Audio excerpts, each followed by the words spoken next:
सुप्रभात बच्चों, कैसे हैं आप लोग। आशा करती हूँ कि ईश्वर की दया से आप सभी बच्चे घर पर स्वस्थ तथा सुरक्षित होंगे और साथ ही अपनी पढ़ाई भी कर रहे होंगे। बच्चों, आज हम लोग हिंदी व्याकरण का पाठ 36 निबंध लेखन का अध्ययन करेंगे। यह पाठ कक्षा 7 के छात्रों के लिए है। तो आइए बच्चों, हम अपने इस पाठ को शुरू करते हैं। पाठ 36 निबंध लेखन। किसी विषय पर क्रमबद्ध रूप में गद्य में लिखे गए सारगर्भित लेख को निबंध कहते हैं। गद्य की विधाओं में निबंध रचना एक मुख्य विधा है। निबंध के माध्यम से व्यक्ति किसी विषय पर अपने विचारों को प्रभावशाली ढंग से प्रस्तुत करता है। विषय और शैली की दृष्टि से निबंध अनेक प्रकार के होते हैं। पहला वर्णनात्मक, दूसरा विचारात्मक, तीसरा विवरणात्मक और चौथा भावात्मक। निबंध किसी भी प्रकार का हो, लिखने से पहले उसकी रूपरेखा बना लेनी चाहिए। निबंध में कम से कम शब्दों में अधिक से अधिक बात कहने का प्रयास करना चाहिए। निबंध जो किसी भी विषय पर लिखी गई सुव्यवस्थित रचना होती है, जिसे कि हम बच्चों निबंध कहते हैं। किसी विषय पर निबंध लिखते समय उसके भावों, विचारों तथा भाषा की स्वच्छता पर विशेष ध्यान देना चाहिए। निबंध के विषय में कोई निश्चित सीमा नहीं होती। निबंध किसी भी विषय पर लिखा जा सकता है। निबंध जो है वो हम लिखने से पहले हमें सबसे पहले उसकी एक रूपरेखा बना लेनी चाहिए। निबंध लिखते समय हम कम से कम शब्दों में निबंध को लिखें और उसमें अपनी अधिक से अधिक बातों को कहने का प्रयास करना चाहिए। अब हम देखेंगे बच्चों, एक अच्छा निबंध लिखने के लिए निम्नलिखित बातों को ध्यान में रखना जरूरी है। पहला, निबंध में व्यक्त विचारों में क्रमबद्धता व तारतम्य होना चाहिए। दूसरा, निबंध की भाषा विषय के अनुरूप होनी चाहिए। तीसरा, निबंध में वर्तनी शुद्धि का विशेष ध्यान रखना चाहिए। विराम चिन्हों का सही प्रयोग निबंध की गरिमा को बढ़ा देता है। यथास्थान उदाहरणों, सूक्तियों और काव्य पंक्तियों के प्रयोग से निबंध को प्रभावशाली बनाया जा सकता है। इसमें बच्चों निबंध में व्यक्त विचारों में क्रमबद्धता व तारतम्य होना चाहिए। जब आप निबंध को लिखें तो उसमें अपने विचारों को जो है, अपने भावों और विचारों को उनकी स्वच्छता पर हमें विशेष ध्यान देना चाहिए कि आप वो सही लिख रहे हैं या नहीं। निबंध की भाषा विषय के अनुरूप होनी चाहिए। जो निबंध की भाषा है, जो निबंध है, वो विषय के अनुरूप होना चाहिए। निबंध में वर्तनी शुद्धि का विशेष ध्यान रखना चाहिए। जब आप निबंध को लिखते हैं तो निबंध में कोई भी शब्द जो है वो गलत नहीं होना चाहिए। सही शब्दों को आपको उसमें लिखना चाहिए।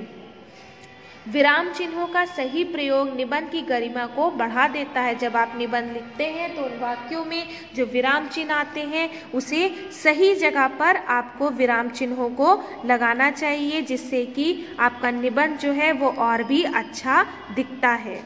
फिर यथास्थान उदाहरणों, सूक्तियों और काव्य पंक्तियों के प्रयोग से निबंध को प्रभावशाली बनाया जा सकता है। यथास्थान उदाहरण मतलब जहाँ जगह जगह पे आपको जो उदाहरण लिखने चाहिए, कुछ सूक्तियाँ डालनी चाहिए और कुछ काव्य पंक्तियों का भी निबंध में प्रयोग करना चाहिए, जिससे कि आपका निबंध जो है, जो आपने लिखा है, अगर आप इन चीज़ों का भी उसमें प्रयोग करेंगे तो निबंध और भी अच्छा बन सकता है। अब हम देखेंगे निबंध के अंग। निबंध के मुख्य 3 अंग होते हैं। पहला, भूमिका, जो कि प्रारंभ कहते हैं।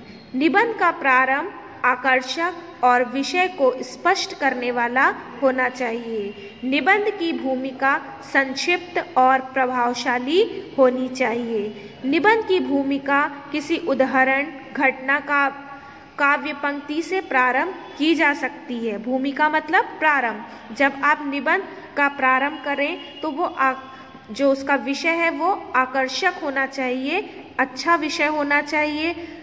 निबंध की भूमिका संक्षिप्त और प्रभावशाली होनी चाहिए। जो आप निबंध लिख रहे हैं वो जो है बहुत ही संक्षिप्त मतलब अच्छा, छोटा और प्रभावशाली होना चाहिए। निबंध की भूमिका किसी उदाहरण, घटना या काव्य पंक्तियों से भी आप इसकी शुरुआत कर सकते हैं।